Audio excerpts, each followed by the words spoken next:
దేవునికి మహిమ కలుగునుగాక. ప్రియులారా, ఎంతి దినాలలో ఒక 3 ప్రశ్నలు చనిపోయిన మనుషుల గురించి వెంటాడుతుంది. ఈ 3 ప్రశ్నలు ఏమిటి అంటే, మొదటిది, చనిపోయిన మనుషులు కలలోకి వచ్చి మాట్లాడతారా? రెండవది, చనిపోయిన మనుషులు కాకిలాగా మారుతారా? మూడవది, చనిపోయిన మనుషులు సోదిలోకి వచ్చి వారు మనతో మాట్లాడతారా? ఈ ప్రశ్నలకు జవాబు పరిశుద్ధ గ్రంథంలో మనం నేర్చుకుందాం. పరిశుద్ధ గ్రంథం ఈ 3 ప్రశ్నలకు ఏం చెప్తుంది అనేది నేను మీకు చెప్పాలని నేను ఆశిస్తున్నాను ప్రియులైన. మొదటిది, కలలోకి చనిపోయిన వారు వస్తారా? అసలు కలలు ఎందుకు వస్తాయి? యోబు గ్రంథంలో 4వ అధ్యాయం 12-13 వాక్యాలు మనం చదివినప్పుడు, నాకొక మాట రహస్యముగా తెలుపబడెను, నా చెవిలో ఒకడు గుసగుసలాడినట్లుగా అది నాకు వినబడెను. గాఢ నిద్ర మనుషులకు వచ్చు సమయమున రాత్రి కలల వలన పుట్టు తలంపులలో అది కలిగెను. గాఢ నిద్రలోకి వెళ్ళినప్పుడు చెవిలో గుసగుసలాడినట్టు ఆయనకి తెలుపబడినట్లు మనం చూశాం ప్రియులారా. కాబట్టి కలలోకి మనుషులు వస్తారా, వచ్చి మాట్లాడతారా?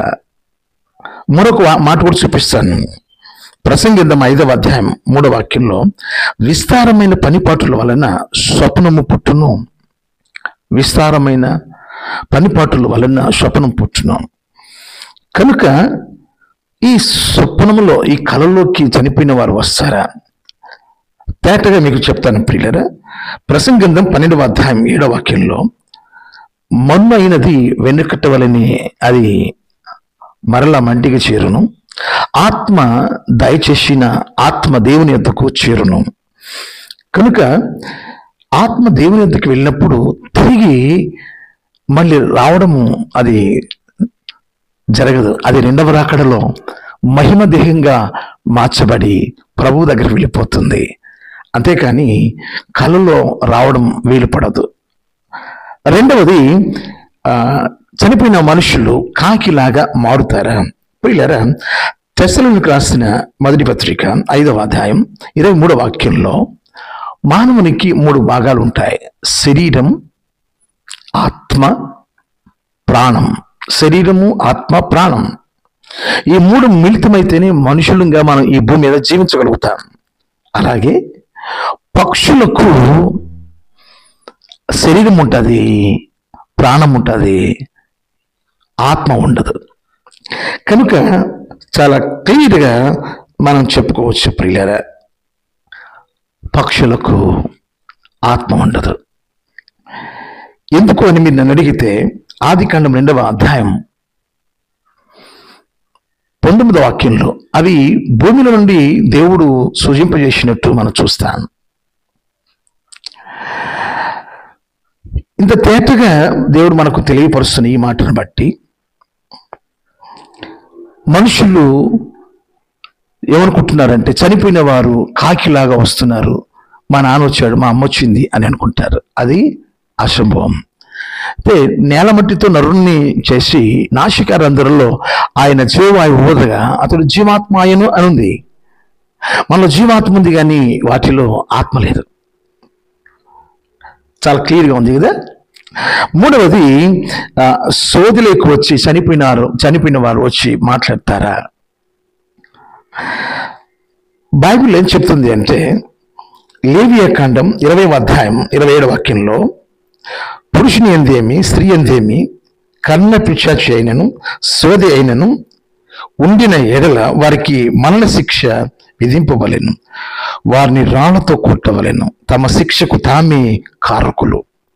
కనుక వాళ్ళని రాళ్లతో కొట్టాలి, వారిని చంపాలి, వారిని వెలివేయాలి అని దేవుడు చెప్తున్నాడు. కాబట్టి సోదులకు మనుషుడు వచ్చి, చనిపోయిన వారు వచ్చి మాట్లాడుతున్నారు అనేది శుద్ధ అబద్ధం. అసలు సోదులకి వచ్చి చెప్పేది ఎవరు? అపోస్తుల కార్యముల గ్రంథం 16వ అధ్యాయం 16వ వాక్యంలో సోదరికి వచ్చేది దయ్యం, దయ్యపు ఆత్మ, దురాత్మ వారిలోకి, సోది చెప్పే వారిలోకి వచ్చి అది మాట్లాడుతుంది. ప్రియులారా, కనుక ఈ రీతిగా జవాబులు చాలా స్పష్టంగా ఉన్నాయి. కళలోకి వచ్చి చనిపోయిన వారు మాట్లాడరు. రెండవది, చనిపోయిన వారు పక్షుల రూపంలో మన దగ్గరకు రారు. మూడవది, సోదులోకి వచ్చి వారు మనతో మాట్లాడరు. ప్రియులారా, ఒక సంగతి చెప్తాను. చనిపోగానే దేవుని పిల్లల దగ్గరికి దేవదూతలు పంపబడతారు. లూకా సువార్త 16వ అధ్యాయం 22వ వాక్యం. పరలోకంలో దేవుని పిల్లలు ఎలా ఉంటారు? మత్తయి సువార్త 22వ అధ్యాయం 30వ వాక్యంలో మనం చూసినప్పుడు వారు ఎలా ఉంటారంటే దేవదూతలుగా ఉంటారు, దేవదూతలుగా ఉంటారు. ఇంకా చెప్పమంటారా? మత్తయి సువార్త 13వ అధ్యాయం 43వ వాక్యంలో వారు సూర్యుని వలె నీతిమంతులు తమ తండ్రి రాజ్యంలో తేజరిల్లుదురు. నీతిమంతులంట తమ తండ్రి రాజ్యంలో సూర్యుని వలె తేజరిల్లుదురు. ప్రియులారా,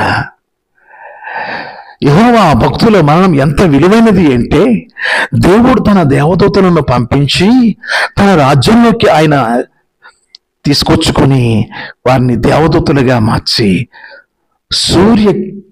సూర్యకాంతి వలె ఆ ప్రకాశం వారికి దేవుడు అనుగ్రహిస్తూ ఉన్నాడు.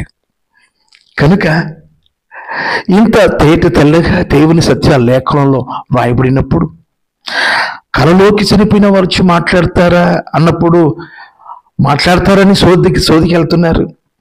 కాకిలాగా మారుతున్నారు మనుషులని, వారికి అన్నం పెడుతున్నారు ఆ కాకులకి. సోదులోకి చనిపోయిన వారు వచ్చి మాట్లాడుతున్నారని చెప్పినప్పుడు సోదికి వెళ్ళి చెప్పించుకుంటున్నారు. తప్పు కదా. కనుక చనిపోయిన వారు దేవుని పిల్లలైతే పరలోకానికి వెళ్తారు, పాపులైతే పాతాళానికి వెళ్ళిపోతారు. ఇవన్నీ మనుషులు తెలియక మాట్లాడుతుంటారు. అందుకని మీకోసం ఈ వీడియో చేసి, చనిపోయిన తర్వాత మనుషులు ఎలా ఉంటారు, చనిపోయిన తర్వాత దేవుని పిల్లలైతే వారు దేవదూతల్లాగా దేవుని రాజ్యంలో ఉంటారు, వారు పాపులైతే పాతాళంలో అలమటిస్తూ ఉంటారు. కనుక మీరు వెంటనే మీరు చేయవలసిన పని ఏంటంటే దేవుని పిల్లలుగా మారిపోవాలి. మారు మనసు పొంది బాప్తిసం తీసుకొని ప్రభు సంఘంలో చేరి ప్రభు బలంలో పొందుకుంటూ ఆరాధించుకుంటూ శుభ నిరీక్షణ కలిగి ఆయన కోసం ఎదురు చూస్తూ ఉండాలి. ఆ ఆశ మీకు తపన నిశ్చయం ఉండాలి. ఆ రీతిగా మనం ఒకరోజు మరణించబోతున్నాం. ఏ అనుభవంలోకి వెళ్ళబోతున్నామో బతికుండగానే ఈ తీర్మానం మనం చేసుకోవలసి ఉంది. ఇటువంటి తీర్మానం కలిగి మనం ఉంటున్నాం. ఆలోచన చేసుకుంటున్నారా? ప్రార్థన చేస్తాను మీకోసం ప్రియులారా.